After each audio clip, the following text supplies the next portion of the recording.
Chapter 8. What Happened After Dinner? And now, said Lucy, do, please tell us, what's happened to Mr. Tumnus? Ah, that's bad, said Mr. Beaver, shaking his head. That's a very, very bad business. There's no doubt he was taken off by the police. I got that from a bird who saw it done. But where's he been taken to? Asked Lucy. Well, they were heading northward when they were last seen, and we all know what that means. No, we don't, said Susan.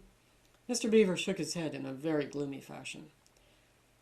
I'm afraid it means they were taking him to her house. But what'll they do to him, Mr. Beaver? Gasped Lucy. Well, said Mr. Beaver, you can't exactly say for sure. But there's not many taken in there that have ever come out again. Statues, all full of statues, they say it is. In the courtyard, and up the stairs, and in the hall. People she's turned. He paused and shuddered. Turned into stone. But Mr. Beaver, said Lucy, can't we... we must do something to save him. It's too dreadful, and it's all on my account. I don't doubt you'd save him if you could, dearie, said Mrs. Beaver. But you've no chance of getting into that house against her will and ever coming out alive. Couldn't we have some stratagem, said Peter. Couldn't we dress up as something or pretend to be, peddlers or anything, or watch till she was gone out, or... Oh, hang it all, there must be some way. This fawn saved my sister at his own risk, Mr. Beaver. We can't just leave him to have that done to him. It's no good, son of Adam, said Mr. Beaver. No good your trying, of all people. But now that Aslan is on the move... Oh, yes, tell us about Aslan, said several voices at once. For once again that strange feeling, like the first signs of spring, like good news had come over them. Who is Aslan? Asked Susan. Aslan, said Mr. Beaver. Why, don't you know he's the king? He's the lord of the whole wood, but not here often, you understand. Never in my time or my father's time. But the word has reached us that he has come back. He is in Narnia at this moment. He'll settle the White Queen all right. It is he, not you, that will save Mr. Tumnus. She won't turn him into stone too, said Edmund. Lord love you, son of Adam, what a simple thing to say, answered Mr. Beaver with a great laugh. Ha! Turn him into stone? If she can stand on her own 2 feet and look him in the face, it'll be the most she can do, and more than I expect of her. No, he'll put all to rights, as it says in an old rhyme in these parts. Wrong will be right when Aslan comes in sight. At the sound of his roar, sorrows will be no more. And when he bares his teeth, winter meets its death. And when he shakes his mane, we shall have spring again. You'll understand when you see him. But shall we see him? Asked Susan. Why, daughter of Eve, that's what I brought you here for. I'm to lead you where you shall meet him, said Mr. Beaver. Is he a man? Asked Lucy. Aslan a man, said Mr. Beaver sternly. Certainly not. I tell you, he is the king of the wood and the son of the great emperor beyond the sea. Don't you know who is the king of beasts? Aslan is a lion, the great lion. Ooh, said Susan, I thought he was a man. Is he quite safe? I shall feel rather nervous about meeting a lion. That you will, dearie, and no mistake, said Mrs. Beaver.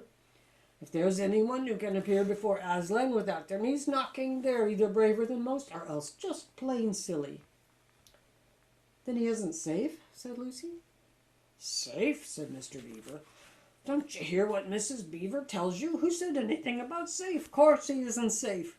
But he's good. He's the king, I tell you. I'm longing to see him, said Peter, even if I do feel frightened when it comes to the point. That's right, son of Adam, said Mr. Beaver, bringing his paw down on the table with a crash that made all the cups and saucers rattle. And so you shall.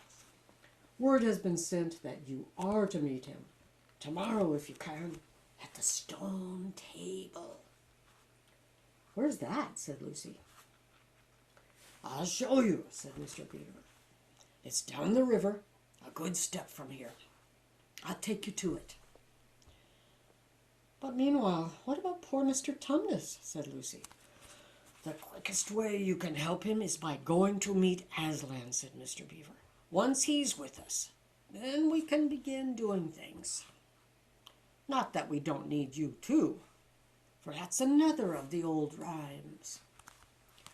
When Adam's flesh and Adam's bone sits at Cair Paravel enthroned, the evil time will be over and done. So, things must be drawing near their end now he's come and you're here. We've heard of Aslan coming into these parts before, long ago. Nobody can say when. But there's never been any of your race here before. That's what I don't understand, Mr. Beaver, said Peter. I mean, isn't the witch herself human? She'd like us to believe it, said Mr. Beaver.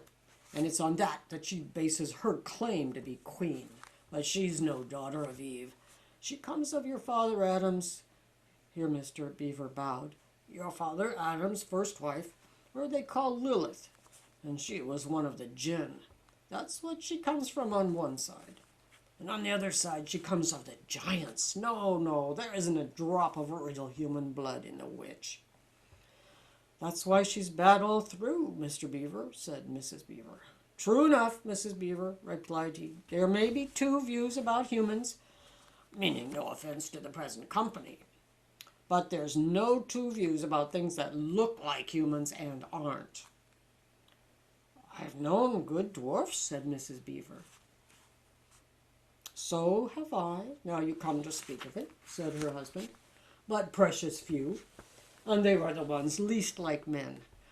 But in general, take my advice. When you meet anything that's going to be human and isn't yet, or used to be human once and isn't now, or ought to be human and isn't, you keep your eyes on it and feel for your hatchet. And that's why the witch is always on the lookout for any humans in Narnia. She's been watching for you this many a year, and if she knew there were 4 of you, she'd be more dangerous still. What's that to do with it? Asked Peter. Because of another prophecy, said Mr. Beaver. Down at Cair Paravel, that's the castle on the seacoast down at the mouth of this river, which ought to be the capital of the whole country if all was as it should be. Down at Cair Paravel there are 4 thrones, and it's a saying in Narnia, time out of mind, that when 2 sons of Adam and 2 daughters of Eve sit in those 4 thrones, then it will be the end not only of the White Witch's reign, but of her life. And that is why we had to be so cautious as we came along. For if she knew about you 4, your lives wouldn't be worth a shake of my whiskers. All the children had been attending so hard to what Mr. Beaver was telling them that they had noticed nothing else for a long time. Then, during the moment of silence that followed his last remark, Lucy suddenly said, I say, where's Edmund? There was a dreadful pause, and then everyone began asking, who saw him last? How long's he been missing? Is he outside? And then all rushed to the door and looked out. The snow was falling thickly and steadily. The green ice of the pool had vanished under a thick white blanket, and from where the little house stood in the center of the dam, you could hardly see either bank. Out they went, plunging well over their ankles into the soft new snow, and went round the house in every direction. Edmund! Edmund! Edmund! Until they were hoarse. But the silently falling snow seemed to muffle their voices, and there was not even an echo in response. How perfectly dreadful, said Susan, as they at last came back in despair. Oh, how I wish I'd never come. What on earth are we to do, Mr. Beaver? Said Peter. Do, said Mr. Beaver, who was already putting on his snow boots. Do? We must be off at once. We haven't a moment to spare. We'd better divide into 4 search parties, said Peter, and we all go in different directions.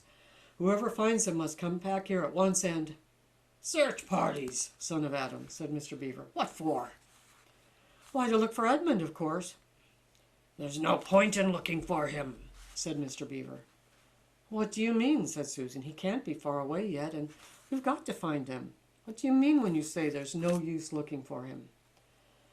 The reason there's no use looking, said Mr. Beaver, is that we already know where he's gone. Everyone stared in amazement. Don't you understand, said Mr. Beaver. He's gone to her, to the White Witch. He has betrayed us all. Oh, surely. Oh, really, said Susan. He can't have done that. Can't he? Said Mr. Beaver, looking very hard at the 3 children. And everything they wanted to say died on their lips.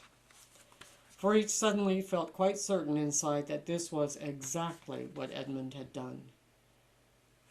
But will he know the way? Said Peter. Has he been in this country before? Asked Mr. Beaver. Has he ever been here alone? Yes, said Lucy, almost in a whisper. I'm afraid he has. And did he tell you what he'd done or who he'd met? Well, no, he didn't, said Lucy. Then mark my words, said Mr. Beaver. He has already met the White Witch and joined her side and been told where she lives. I didn't like to mention it before, he being your brother and all, but at the moment I set eyes on that brother of yours, I said to myself, treacherous. He had the look of one who has been with the witch and eaten her food. You can always tell them if you've lived long enough in Narnia, something about their eyes. All the same, said Peter in a rather choking sort of voice, we'd still have to go and look for him. He is our brother after all, even if he is rather a little beast, and he's only a kid. Go to the witch's house, said Mr. Beaver. Don't you see that the only chance of saving either him or yourselves is to keep away from her? How do you mean, said Lucy. Why, all she wants is to get all 4 of you. She's thinking all the time of those 4 thrones at Cair Paravel. Once you were all 4 inside her house, her job would be done. And there'd be 4 new statues in her collection before you'd had time to speak. But she'll keep him alive as long as he's the only one she's got. Because she'll want to use him as a decoy or as bait to catch the rest of you. Oh, can no one help us? Wailed Lucy. Only Aslan, said Mr. Beaver. We must go and meet him. That's our only chance now. It seems to me, my dears, said Mrs. Beaver, that it is very important to know just when he slipped away. How much Edward can tell her depends on how much he heard. For instance, have we started talking of Aslan before he left? If not, then we may do very well, for she won't know that Aslan has come to Narnia, or that we are meeting him, and she will be quite off her guard as far as that is concerned. I don't remember his being here when we were talking about Aslan, began Peter, but Lucy interrupted him. Oh, yes, he was, she said miserably. Don't you remember? It was he who asked whether the witch couldn't turn Aslan into stone, too. Oh, so he did, by Jove, said Peter. Just the sort of thing he would say, too. Worse and worse, said Mr. Beaver. And the next thing is this. Was he still here when I told you that the place for meeting Aslan was the stone table? And of course no one knew the answer to this question. Because if he was, continued Mr. Beaver, then she'll simply sledge down on her sleigh in that direction and get between us and the stone table and catch us on our way down. In fact, we shall be cut off from Aslan. But that isn't what she'll do first, said Mrs. Beaver. Not if I know her. The moment that Edmund tells her that we've all been here, that we are all here, she'll set out to catch us this very night. And if he's been gone about half an hour, she'll be here in about another 20 minutes. You're right, Mrs. Beaver, said her husband. We must all get away from here. There's not a moment to lose. Well, they're running for their lives from the Queen and her wicked ones. Join me next time for Chapter 9. Until we read again.